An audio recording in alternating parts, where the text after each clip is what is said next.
Friends, సాధారణంగా కొన్ని కొన్ని సంఘటనలు కొన్ని కొన్ని ట్విస్టులు బలైస్తాయి.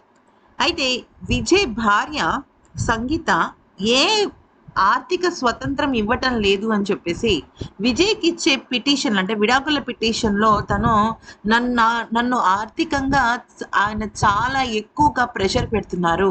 నాకొక్క రూపాయి కూడా ఇవ్వకుండా ఆయన ఖర్చు పెట్టుకుంటున్నారు అని చెప్పిందో, ఇప్పుడు అదే భర్త విజయ్ తనకి అంటే ఈ కోర్ట్ పిటిషన్ ఏదైతే ఉందో అంటే డైవర్స్‌కి ఇచ్చే ముందు పిటిషన్ వేస్తారు కదా! ఆ పిటిషన్ వేసే ముందే ఆహ్, విజయ్ ఏం ఏం చేశాడో తెలిసి దిమ్మ తిరిగిపోతుంది. అసలు ఆస్తుల విషయంలో చాలా పెద్ద ట్విస్ట్ అని చెప్పుకోవాలి. ఫ్రెండ్స్, ఒక్క మాటలో చెప్పాలి అంటే విజయ్ ఎంత ధనవంతుడో మనం మాటల్లో చెప్పలేం. విజయ్‌ని తమిళ టామ్ క్రూజ్ అని కూడా అంటూ ఉంటారు. ఎందుకనంటే తనకి అంత టాలెంట్ ఉంది. అలాగే తన ఇల్లుని కూడా తను అలాగే కట్టించుకున్నాడు. టామ్ క్రూజ్ అభిమాని కూడా. అయితే విజయ్ ఎన్నికల ఎఫిడవిట్ ప్రకారం ఆయనకు ఏకంగా 625,00,00,000 రూపాయలున్నాయి. అందులో ముఖ్యంగా properties, bank deposits, luxury assets, fixed డిపాజిట్స్‌తో పాటుగా కార్స్, బంగారము, డైమండ్స్ ఇలా చెప్పుకుంటూ వెళ్తే వాళ్ళ ఆస్తికి అంతమే లేదు. చెన్నైలోని నీలన్కరై బీచ్ సైడ్ దగ్గర ఒక పెద్ద బంగళా ఉంది. అయితే ఆ బంగళానే కాకుండా చెన్నైలో రెసిడెన్షియల్, కమర్షియల్ ప్రాపర్టీస్ ఉన్నాయి. కొడైకెనాల్ ప్రాంతంలో పెద్ద పెద్ద పొలాలు ఉన్నాయి. పొలాలు, ల్యాండ్స్ ఇంకా ఎన్నో ఉన్నాయి. అవన్నీ కూడా తన భార్య పేరు మీద, తన పేరు మీదనే కలిపి ఉన్నాయి. ఇది కాక భార్య వస్తూ వస్తూ యూకేకి సంబంధించిన ప్రాపర్టీస్‌ని కొన్ని విజయ్ పేరు మీద, తన పేరు మీద, అలాగే పిల్లల పేరు మీద కూడా పెట్టింది. ఒక్క ఇండియన్ ఓవర్సీస్ బ్యాంక్‌లోనే 213,00,00,000 రూపాయల బ్యాలెన్స్ ఉంది. 100,00,00,000కు పైగా ఫిక్స్డ్ డిపాజిట్స్ ఉన్నాయి. యాక్సిస్ బ్యాంక్‌లో 40,00,00,000, ఐఓబి కోడంబాకలో 25,00,00,000, హెచ్‌డిఎఫ్‌సి బ్యాంక్‌లో 20,00,00,000, ఎస్‌బీఐలో 15,00,00,000 ఉన్నాయి. అయితే BMW i7, BMW 5 series, Audi luxury cars, Toyota Vellfire, Lexus luxury SUV, ఇంకా బంగారం, డైమండ్స్, ప్లాటినం ఇంకా చెప్పుకుంటూ పోతే ఎన్నో ఉన్నాయి. అవన్నీ కూడా విజయ్ స్వయం శక్తితో సంపాదించిన ఆస్తులు. దాదాపుగా 2 దశాబ్దాల పాటు తను ఒక మకుటం లేని హీరోగా వెలిగాడు తమిళ ఇండస్ట్రీలో. సినిమాలు, బ్రాండ్ అంబాసిడర్స్, ప్రమోషన్స్, ఇన్వెస్ట్మెంట్స్ ఇలాగా అబ్బబ్బా! విజయ్ ఆస్తులు అసలు లెక్క లేకుండా పోయాయి. అయితే ఒక్క సినిమాకి 150-200 కోట్ల రూపాయల రెమ్యునరేషన్ తీసుకుంటాడు అంటూ, ఇక దాని ద్వారా భారీ ఇన్కమ్ కూడా వస్తుంది అంటూ ఇక్కడ మనకి రాసిపెట్టింది.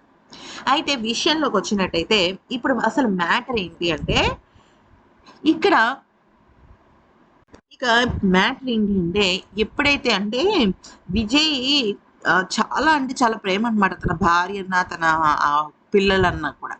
అయితే ఈ విడాకుల పిటిషన్‌లో వాళ్ళ ఆవిడ ఏం రాసిందంటే, గత కొన్నేళ్లుగా అంటే 2021 నుంచి నా భర్త నాకు చాలా దూరం అయిపోతున్నాడు. ముఖ్యంగా ఆర్థిక పరంగా అస్సలు నాకు ఒక్క రూపాయి కూడా ఇవ్వకుండా ఆర్థికంగా డ్రై చేసేస్తున్నాడు నా నా భవిష్యత్తుని. నా పిల్లలకి కూడా సరైన డబ్బులు ఇవ్వటం లేదు. ఆ!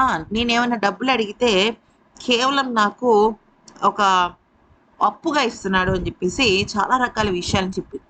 అయితే ఎన్నికల ఎఫిడవిట్‌లో వీటన్నిటితో పాటు ఒక విల్లును కూడా ఇచ్చాడు విజయ్. అది ఏంటి అంటే, నా యావదాస్తి కేవలం ఒక ఒక వంతు భాగం మాత్రమే. అంటే 1/3 ఆఫ్ ది పోర్షన్‌లో 1/3 ఆఫ్ ది పోర్షన్ మాత్రమే నాకు. నేనిప్పుడు ఈ ఆస్తి ఎంతుంది? 625,00,00,000 గదా!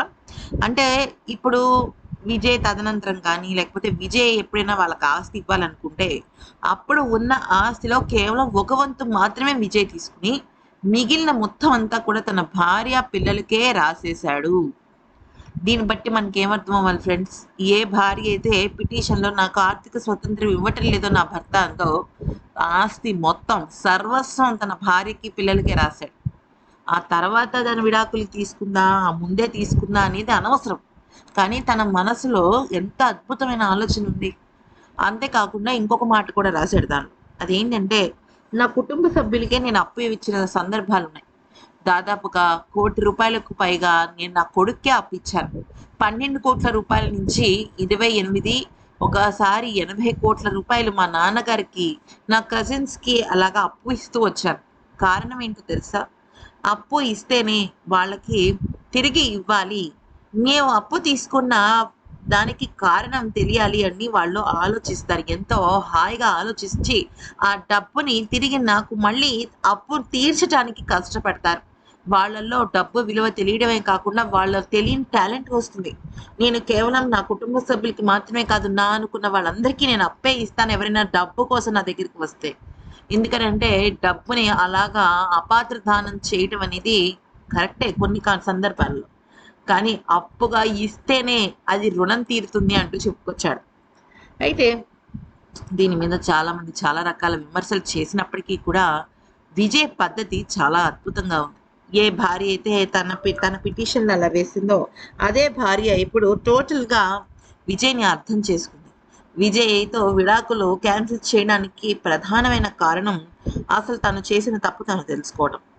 మరి ఈ వీడియో కనుక నచ్చితే లైక్ చేసి సబ్స్క్రైబ్ చేయండి.